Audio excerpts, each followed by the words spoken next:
জ্বালানি মন্ত্রণালয়ের তোড়জোড়ের পরও বাজারে এলপিজি সরবরাহ বাড়েনি। 12 কেজির সিলিন্ডারে গুনতে হচ্ছে 1600 থেকে 1800 টাকা পর্যন্ত। ক্রেতাদের দেয়া হচ্ছে না বিক্রির রসিদও। খুচরা বিক্রেতা ও ডিলাররা বলছেন তাদেরকেও কিনতে হচ্ছে বাড়তি দামে। যদিও বাজারজাতকারী প্রতিষ্ঠানগুলো বলছে তারা নির্ধারিত দামেই বিক্রি করছে, বাজারে দুষ্ট চক্রই বাড়তি দাম আদায় করছে। বরাবরই বিইআরসি ঘোষিত দামের চেয়ে সিলিন্ডার প্রতি 100 থেকে 200 টাকা বেশি গুনতে হয় ভোক্তাদের। কিন্তু গত এক সপ্তাহে বাজারে এলপিজির ঘাটতি দেখা যায়। এই সুযোগে খুচরা বিক্রেতারাও 12 কেজির সিলিন্ডারে 2000 থেকে 2200 টাকা পর্যন্ত দাম হাঁকে।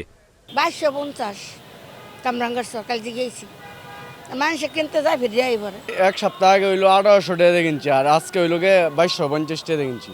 রোববার সচিবালয়ে জ্বালানি মন্ত্রণালয়ে এক বৈঠক শেষে কৃত্রিম সংকট সৃষ্টিকারীদের বিরুদ্ধে ব্যবস্থা নেওয়ার নির্দেশ দেওয়া হয় জেলা প্রশাসনকে। বাজারজাতকারী প্রতিষ্ঠানগুলো বলছে এলপিজির বাড়তি দামের দায় তাদের নয়। কৃত্রিম সংকট সৃষ্টি করে কিছু কিছু লোক এই মুনাফাটা আদায় করে নিচ্ছে। এখানে দুষ্টচক্র তো আছেই। দুষ্টচক্র না থাকলে এই প্রাইস তো আমরা পাচ্ছি না। আমরা যদি পেতাম তাহলে একটা কথা ছিল। সোমবার বাজার ঘুরে দেখা যায় জ্বালানি বিভাগের হুঁশিয়ারির পরও সংকট কাটেনি। বেশিরভাগ দোকানে দেখা যায়নি এলপিজি সিলিন্ডার। লুকোচুরির বাজারে বিক্রেতাদের দায় এড়ানোর চেষ্টা। যারা আমাদেরকে মাল দেয় উনি দিচ্ছে না। পরে এখন গেছি, যাওয়ার পরে বললো যে আপনার হলো এই কিছু মাল আসছে, আপনি নিয়ে যান। এখনো রেটের কোনো পয়সা করেনি। বিক্রি বেচা তো এমনি নেই, তারপরও মনে করেন সকাল ধরে দোকান বন্ধ গ্যাসের অভাবে। 1700 টাকা করে নিয়েছি, মেমো আছে, মেমো দেয় নাই। 32টি প্রতিষ্ঠান এলপিজি বাজারজাতের লাইসেন্স নিলেও বাজারে সক্রিয় হাতে গোনা কয়েকটি। ডিলাররা বলছেন এক কোম্পানির সিলিন্ডার আরেক কোম্পানি ফিলিং করে না।